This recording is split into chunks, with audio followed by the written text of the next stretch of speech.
या चॅनलवरती तुमचं स्वागत आहे. जर तुम्ही या चॅनलवरती नवीन असाल तर चॅनलला सबस्क्राईब करा आणि व्हिडिओ आवडल्यास व्हिडिओला लाईक करा. पालघर जिल्ह्यातील एका छोट्याशा गावात गणपत आणि सरस्वती राहत होते. गावाच्या शेवटी त्याचे छोटंसं कौलारू घर होतं. घरासमोर तुळशीचं कुंड, बाजूला चिंचेचं झाड आणि भिंतीला टेकून असलेली एक जुनी रिक्षा. ती रिक्षा म्हणजेच त्यांच्या संसाराची साक्ष होती. गणपत लहानपणापासूनच गरीब घरात वाढला होता. वडील शेतमजूर होते आणि आई लोकांच्या घरची भांडी घासत असे. घरात 2 वेळच्या जेवणाचीही भारत होती. गणपत लहान असतानाच त्यांच्या वडिलांचं निधन झालं.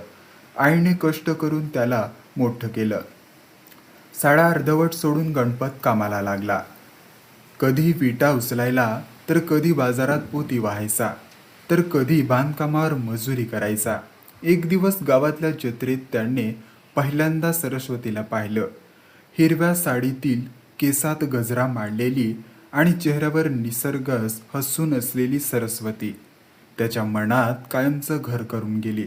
गणपतने अनेक दिवस धाडस केले नाही, पण शेवटी एक दिवस विहिरीजवळ पाणी भरताना तो तिच्याजवळ गेला. तुझं नाव काय? सरस्वतीने हलकसं हसत उत्तर दिलं. सरस्वती, मी गणपत. माहिती आहे. त्या एका शब्दाने गणपतचं हृदय जोरात धडधडलं. हळूहळू दोघांची ओळख वाढू लागली. गावातल्या पायट्यावरून चालत जत्रेत देवळात नकळत दोघांजवळ येत गेलं. पण प्रेम गरीब माणसाच्या वाटायला सहज येत नाही. सरस्वतीच्या वडिलांना हे कळालं आणि त्यांनी संतापाने तिला घरात बंद करून ठेवलं. त्या गरीब मुलाशी तुझं लग्न होणार नाही, ते ओरडले. सरस्वती मात्र शांत होती. रात्री ती आईला म्हणाली, गरीब आहे म्हणून माणूस वाईट नसतो.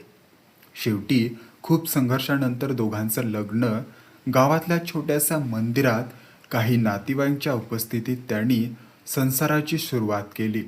लग्नानंतरचे दिवस खूप कठीण होते. घर नव्हतं. दोघांचे एक छोट्या झोपडीत राहत होते. पावसाळ्यात छपरातून पाणी टपकत होतं. उन्हाळ्यात घर भट्टीसारखं तापत होतं.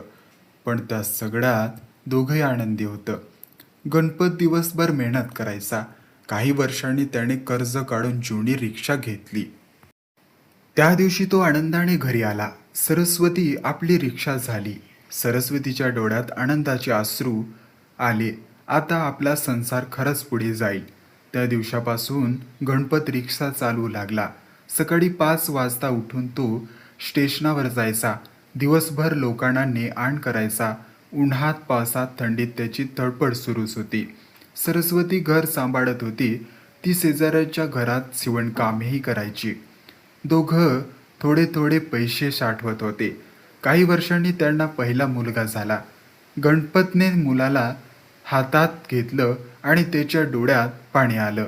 माझा मुलगा शिकणार, मोठा होणार. सरस्वती हसली. हो, आपला सारखं कष्टाचं आयुष्य नाही जगू देणार त्याला. दिवस पुढे सरकत गेले. नंतर त्यांना एक मुलगी झाली.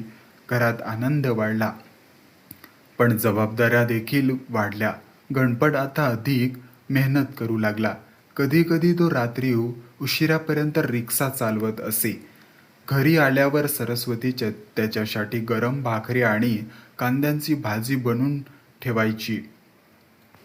ती म्हणायची, एवढं काम करू नका, मुलासाठी करावंच लागतं. एका रात्री जोराचा पाऊस पडत होता. गणपत अजून घरी आला नव्हता. सरस्वती दारात उभी राहून त्याची वाट पाहत होती. विजा चमकत होत्या. वारा सुटला होता. अचानक दूरवरून रिक्षेचा आवाज आला. गणपत पूर्णपणे भिजला होता. घरी आला. "ओहो, किती भिजलात." सरस्वतीने लगेच टॉवेल आणला. गणपत तिच्याकडे पाहून हसला. "तू दारात उभी असशील हे माहीत होतं मला." त्या रात्री दोघं बराच वेळ बोलत बसले. गरिबी होती, त्रास होता, पण प्रेम खूप होतं. मुलं मोठी झाली. मुलगा शहरात शिकायला गेला. मुलगीचं लग्न झालं. घर पुन्हा शांत झालं. सुरुवातीला मुलगा फोन करायचा, भेटायला यायचा, पण हळूहळू शहरात धावपळीत तो व्यस्त झाला. एक दिवस सरस्वती म्हणाली, आपली मुलं मोठी झाली, आता त्यांना आपली गरज नाही. गणपत शांतपणे म्हणाला, आपण त्यांना उडायला शिकवलं, आता ते उडून गेले. वय वाढत होतं. गणपतचे केस पांढरे झाले होते. हात थरथरू लागले होते, पण तो अजूनही रिक्षा चालवत होता. एक दिवस स्टेशनवर त्याला अचानक चक्कर आली. लोकांनी त्याला घरी आणलं. डॉक्टरांनी तपासून सांगितलं, आता त्यांना आरामाची गरज आहे. त्या रात्री सरस्वती झोपली नाही. ती त्याची शेजारी बसून डोक्यावर हात फिरवत होती. गणपत हळू आवाजात म्हणाला, सरस्वती, मी नसल्यावर तू काय करशील? सरस्वतीच्या डोळ्यात अश्रू आले. तुमच्याशिवाय जगायचं कधीच शिकलं नाही. गणपत तिचा हात हातात घेत म्हणाला, तू मजबूत आहेस. सरस्वती हसली. संसारात मजबूत कोणी नसतं, परिस्थिती मजबूत बनवते.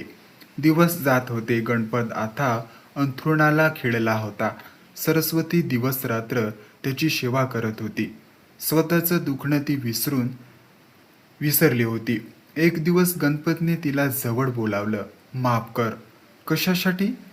तुला मोठं घर नाही देऊ शकलो, सुख नाही देऊ शकलो. सरस्वतीच्या डोळ्यातून अश्रू वाहू लागले. तुमची साथ हेच माझं सगळ्यात मोठं सुख होतं. पहाटेची वेळ होती. बाहेर पक्ष्यांचा आवाज येत होता. गणपत शांतपणे झोपलेला होता आणि अचानक त्याचा हात थंडा झाला. सरस्वती काही क्षण शांत बसून राहिली, मग त्याच्या कपाळावर हात ठेवून म्हणाली, एक चाक थांबलं, पण दुसऱ्याला अजून चालायचं आहे. त्या दिवशी संपूर्ण गाव रडलं.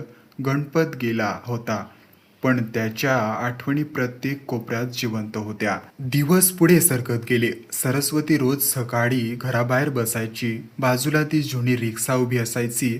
ती रिक्षाकडे पाहून हसायची. एक दिवस गावातले छोटे मुलं तिच्याजवळ आलं आणि विचारलं, आजी, आजोबा कुठे गेले? त्याने सांगितलं, सरस्वतीने आकाशाकडे पाहिलं. जे खूप प्रेम करतात ना बाळा, ते कधी दूर जात नाही.